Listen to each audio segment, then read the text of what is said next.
Oranges and oranges once again. What's up, 23% Nation? This is your man, Coach D. Today I'm back with fruit of the day, the one and only orange. So maybe you're like Coach D, and maybe you absolutely adore oranges. Maybe you eat them every day. Maybe you prefer orange juice. Maybe you like orange jams and jellies. Well, whatever the case may be, please listen and watch on. Why? Because we're about to dive just a little deeper into the wonderful world of the orange. All right, first up, a little bit of background information. Oranges were first brought to the American continent by Spanish explorers. Interesting. Some say that Christopher Columbus may have even planted an orange tree on the island of Hispaniola during his second voyage in 1493. Now, as a quick point of reference, I would like for you to know that the island of Hispaniola actually resides in the Caribbean Sea. Now, modern day Hispaniola is actually divided into two separate countries between the countries of Haiti and DR, which stands for the Dominican Republic. Now, very quickly, Haiti resides on the western side of the island, whereas the Dominican Republic resides on the eastern side of the island. So there we have it, guys. Also, today, Brazil tops the chart as the biggest producer of oranges around the globe. Now, this comes as a surprise because I thought that Florida was the biggest producer of oranges, but I guess I was wrong. So there we have it, guys. Just a little bit of background information about the one and only orange. All right. Oh, look, there's more background information. That's right, guys. We're talking about the orange today. So, of course, I'm going to provide you with a lot of information. So here we go. Oranges generally fall into one of three categories. We have sweet oranges, we have bitter oranges, and then we also have mandarins. Just take a look at the picture. Amazing, huh? Sweet oranges are usually eaten or used to make juice, hence orange juice. Bitter oranges are used for making marmalades and orange-flavored liqueurs. Interesting. Mandarins, also known as tangerines, are closely related to oranges but are actually a different variety of the same species. They tend to be smaller and sweeter than oranges and are easier to peel. Now that's interesting because I can remember back when I was a little one, I remember one of my favorite uncles came over to my house and he actually planted me, or shall I say the rest of our family, our very own tangerine tree.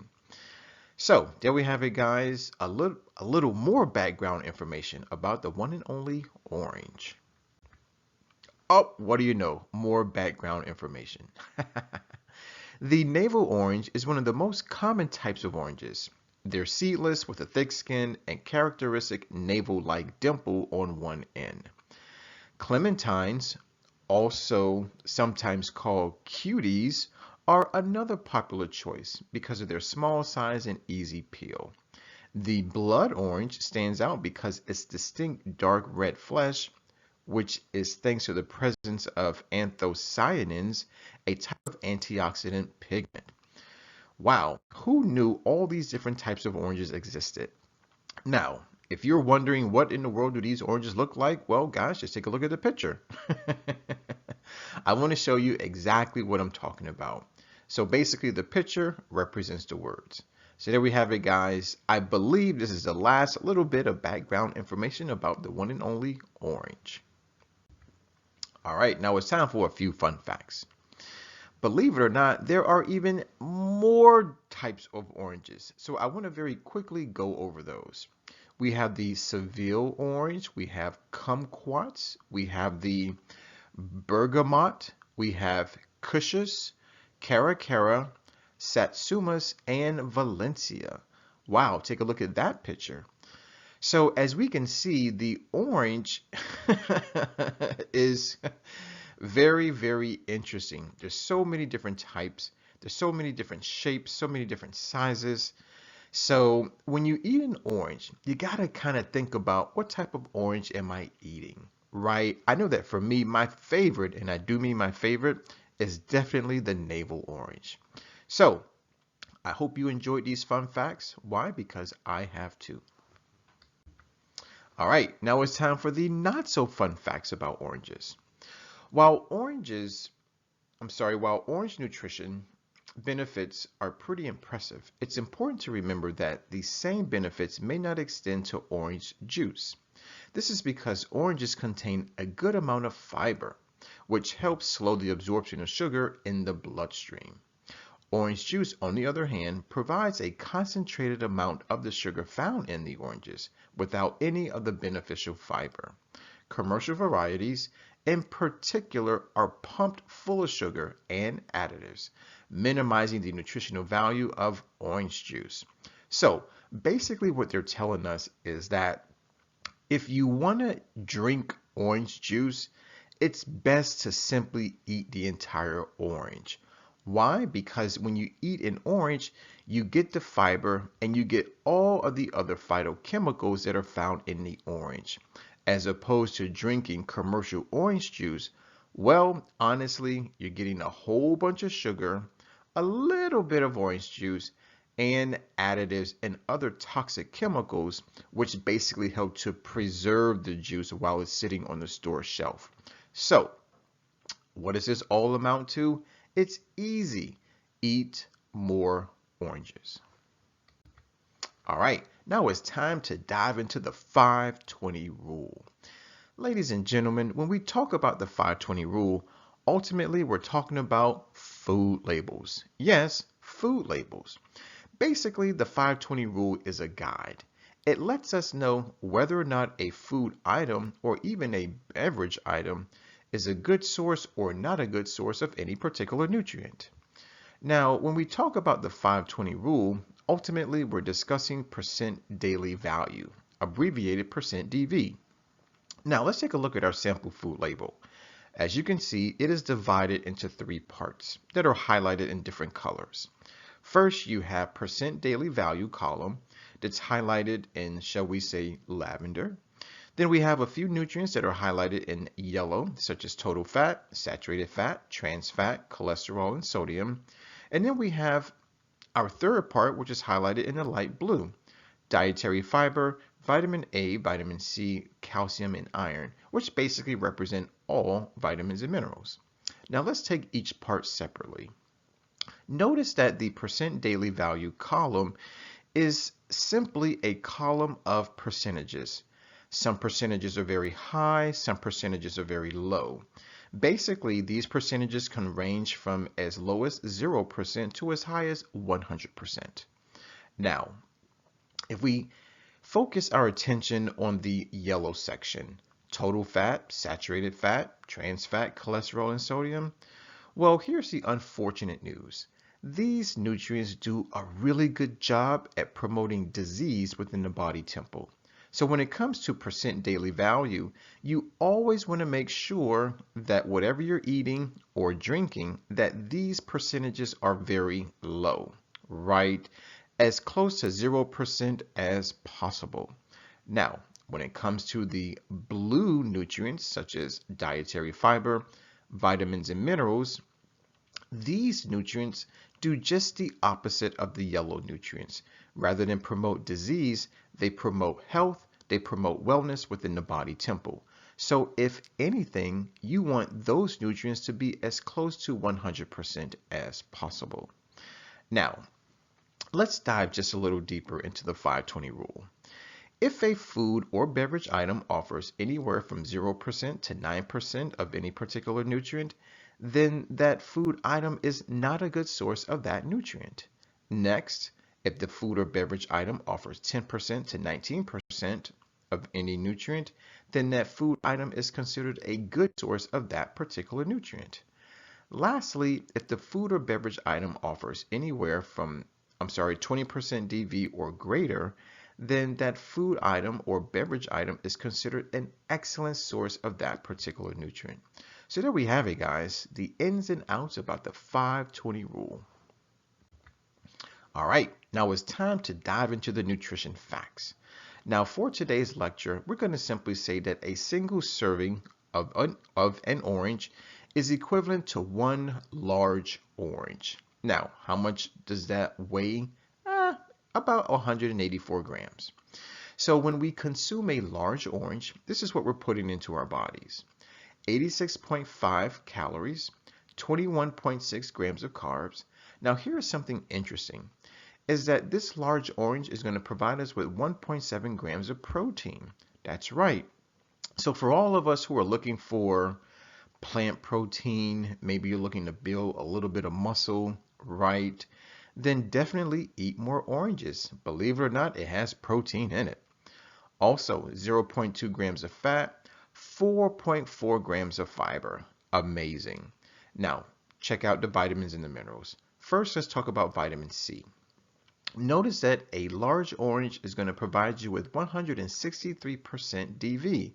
Now, based on the 520 rule, if it's greater than 20% DV, then it is an excellent source. Now, this is 163%. So basically what this means is that a single large orange is going to give you all the vitamin C that your body needs and then some. Next up is folate, coming in at only 14% DV. So it is a good source of folate. Then we have thiamine coming in at 11% DV, good source. Potassium coming in at 10% DV, good source. Then we have vitamin A coming in at only 8% DV, not a good source. Then we have calcium coming in at 7% DV, not a good source. Vitamin B6 at 6% DV, not a good source. Pantothenic acid coming in at 5% DV, not a good source. And lastly is magnesium coming in at 5% DV, not a good source.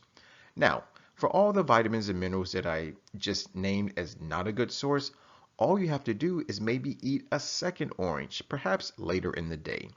And those classifications of not a good source will easily become a good source. So there we have it, the nutrition facts about the one and only orange. All right, now it's time to dive into the health benefits. But before we do, Coach D wants to offer you just a little wisdom. Ladies and gentlemen, at this point in time, I think it's necessary that we discuss the principle of cause and effect as it relates to the orange. Now, some of us may know the principle of cause and effect as one of the 7 Hermetic principles. Basically, this principle states that every cause has its effect and every effect has its cause. There really is no such thing as chance and or luck. In other words, everything happens for a reason.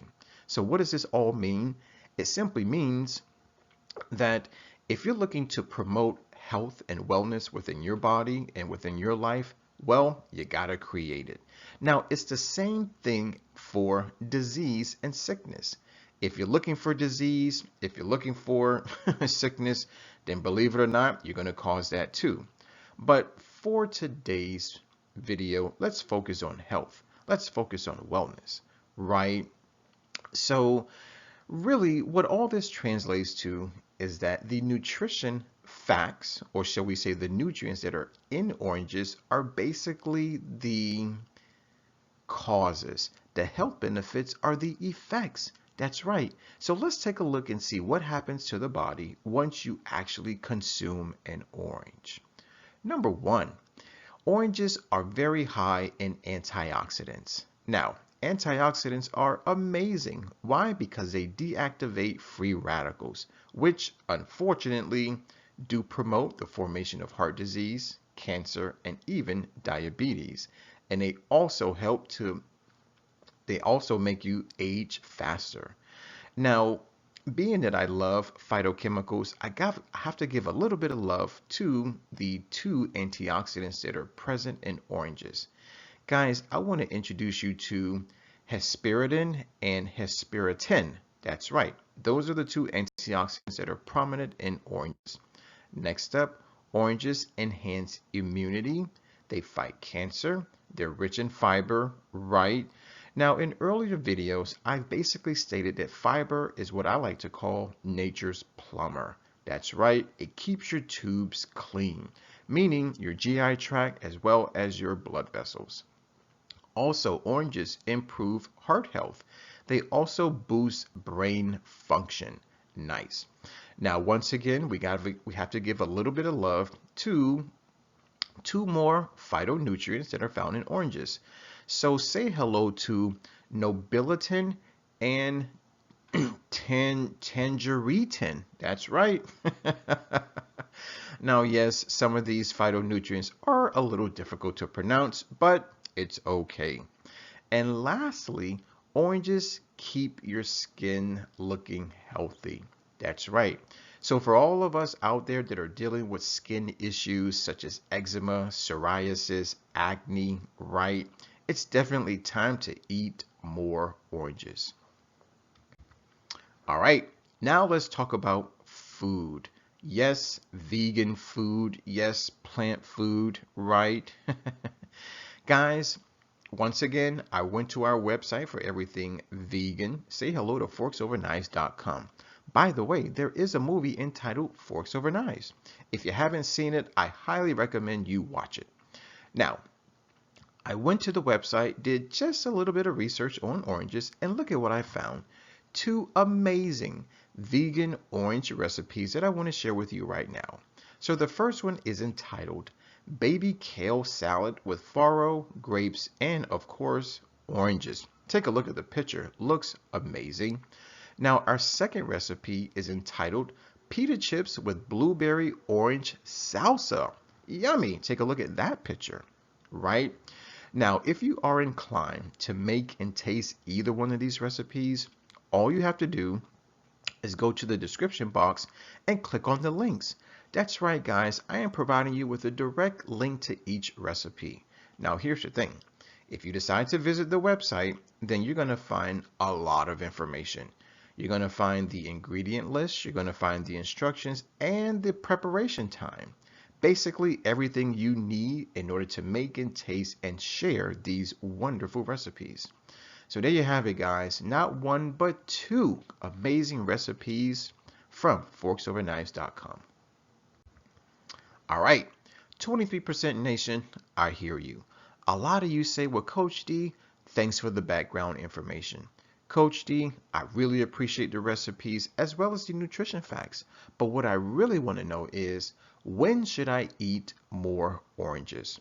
Well, ladies and gentlemen, if that's your question, then the perfect day, and I do mean the perfect day to eat more oranges, is Nature Day. What? Nature Day? Yes, Nature Day.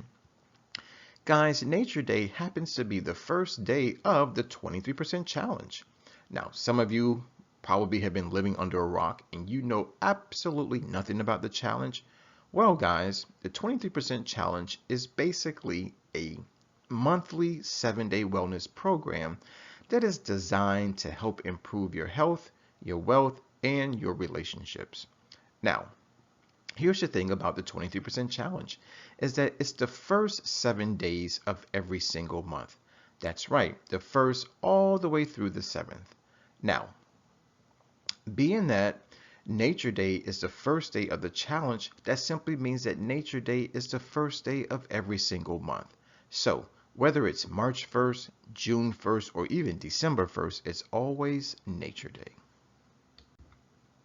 Now, maybe I have piqued your interest about Nature Day.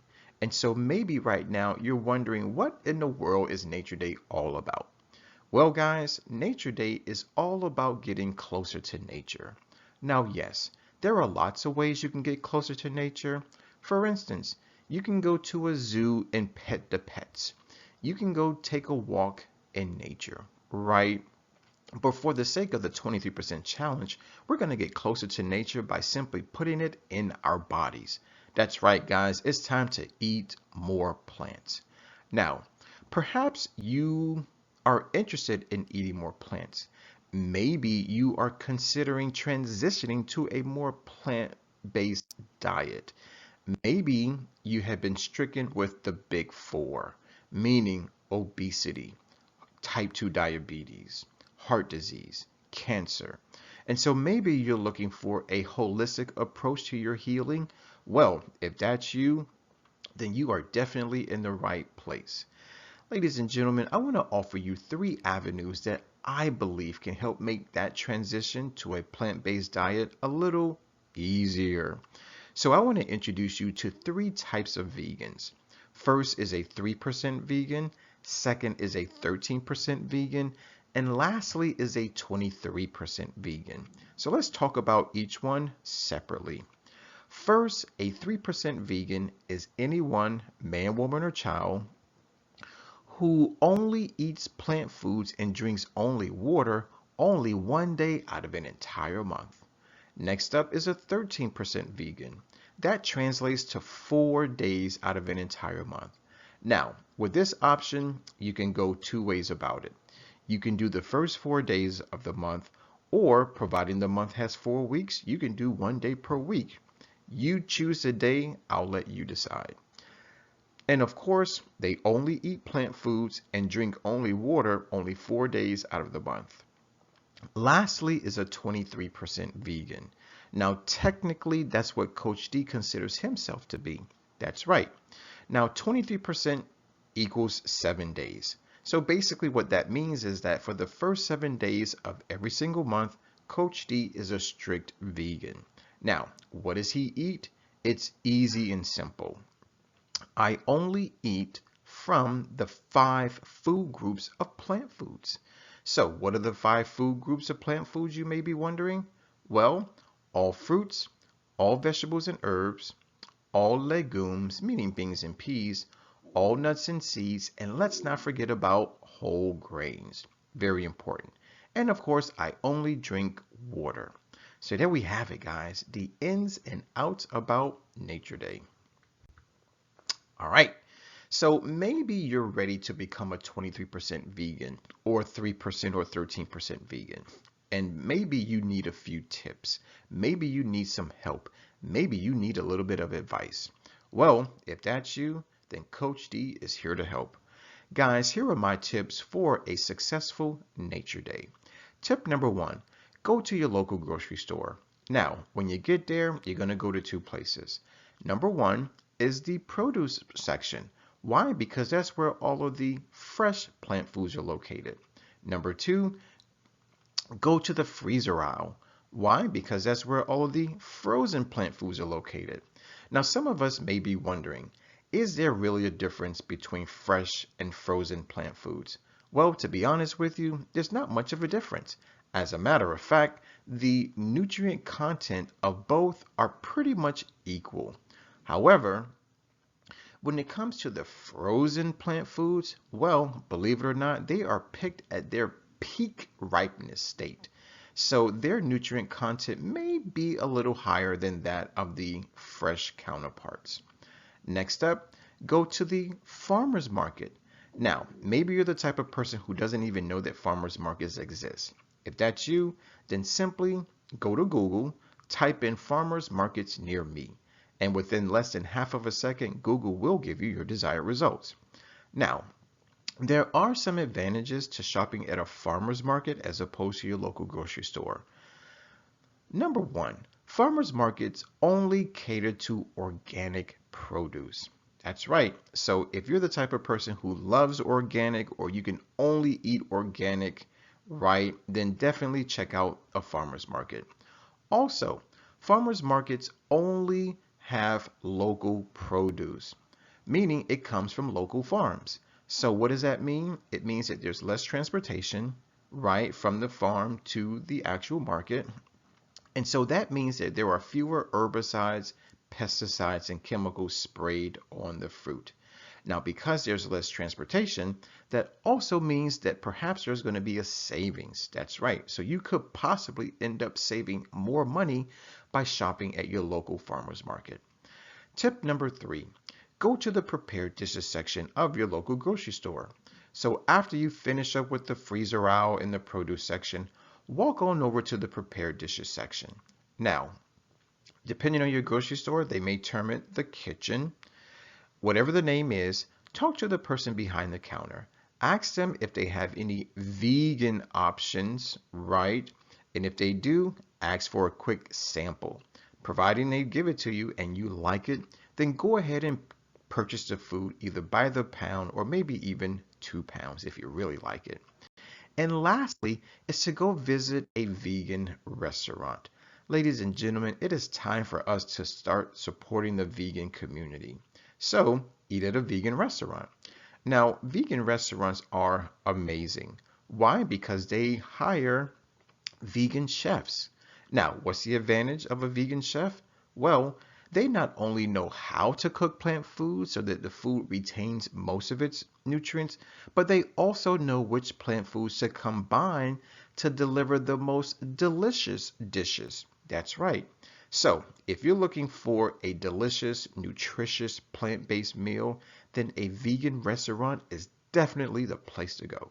So there we have it, guys. 4 amazing tips to help make your nature day successful. All right, it's time for our question of the day, which comes from yours truly and the rest of the 23% nation. We want to know which country is the biggest producer of oranges. Now, I believe I covered that earlier in the video, so if you didn't hear it or if you weren't listening or if you just didn't get it, then simply rewind the video, right? And please place your answer in the comment box below. Guys, I want to thank you for watching, and I definitely want to thank you for listening. Always remember, let's eat well, feel well, think well, do well, be well. This is your man, Coach D. Now, before I sign off, I gotta ask you to please subscribe, like, and share the video, especially if you love oranges. Also, don't forget to use our 3-word mantra. It's hashtag eat more plants. As stated earlier, my name is Coach D. Always remember to take care, God bless, and never ever forget that Coach D loves you.